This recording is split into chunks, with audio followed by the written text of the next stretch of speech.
Hello, brothers and sisters, friends and family. Ramil de la Cruz po, and this is Pathways of Hope for August 15, 2025.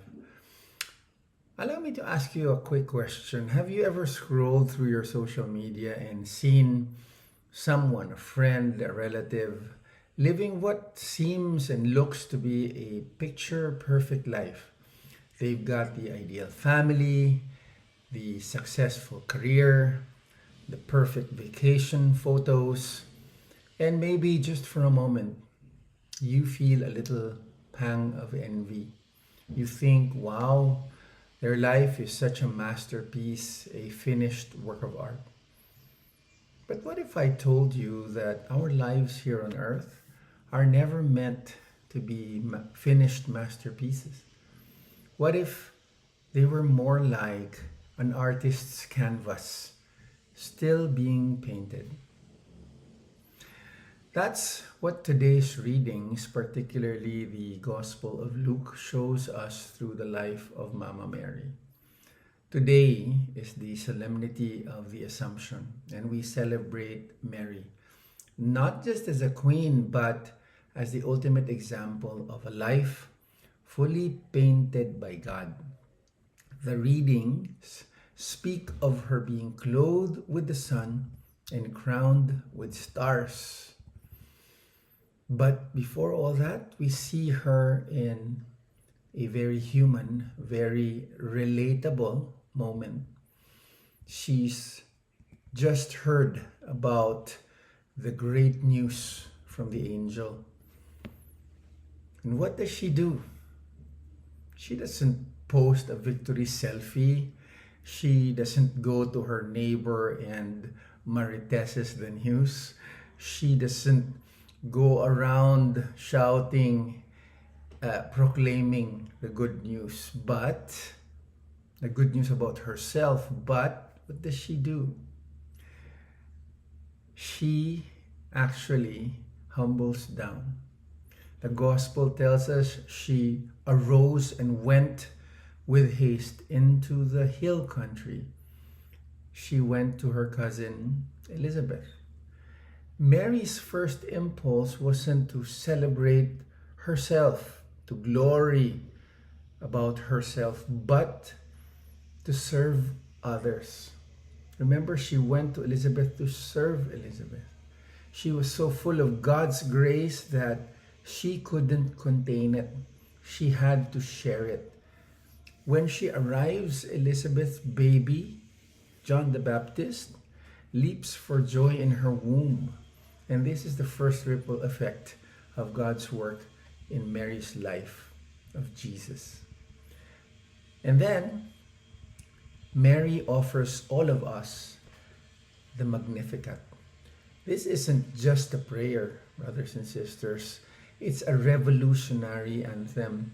She says, "My soul magnifies the Lord, and my spirit rejoices in God, my Savior." Let's hear that again. My soul magnifies the Lord, and my spirit rejoices in God, my Savior. Wow. Think about that. She's not celebrating her own greatness. She is magnifying God's. She proclaims that God has shown strength with his arm. He has scattered the proud in the imagination of their hearts. He has put down the mighty from their thrones and exalted those of low degree, like her. This is the opposite of the self-promotion we see everywhere today. The self-promotion that, for example, I experience and do many times in my life, in my day, in my weeks, in my months, in my years, at home, at work, and in many, many, many situations. And in contrast, Mary's life is a testament that true greatness isn't found in being the center of attention, but in making God the center of everything.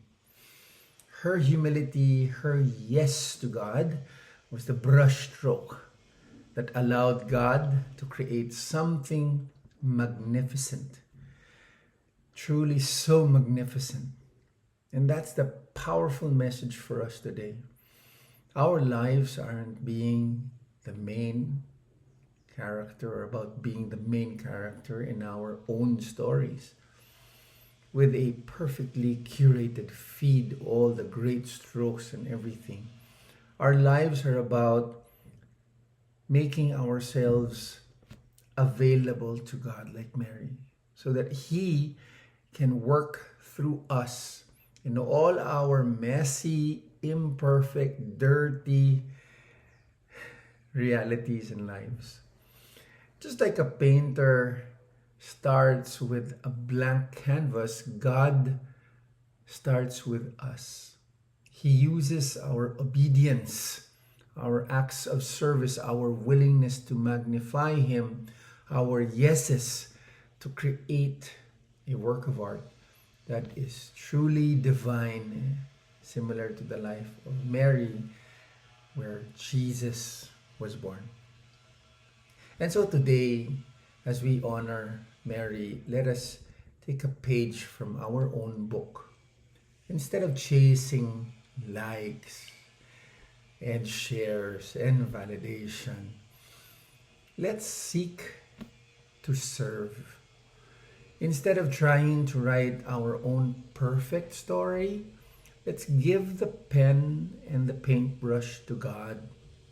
Let us remember, brothers and sisters, that the most beautiful lives are not those that are perfectly polished. Just think about it. All of the saints, Peter denied Jesus 3 times, and many, many other saints weren't perfect. Their lives were blemished too. But those that are constantly being painted by God, lives that are constantly being stroked and perfected by God every day, His hands always at work through the every day, through the every moment, through every second, every minute of our lives, if we let Him. And just as He lifted Mary up to be with Him forever, He promises the same for you and me, for us, only if we let Him work the masterpiece in our lives. If you have been blessed by this short reflection, please send it to your friends and family, or better yet, invite them for coffee or a meal. Chat about your reflections about today's gospel and Mama Mary and God. Once again, this is Pathways of Hope. And I am Ramil de la Cruz saying thank you and have a most blessed day.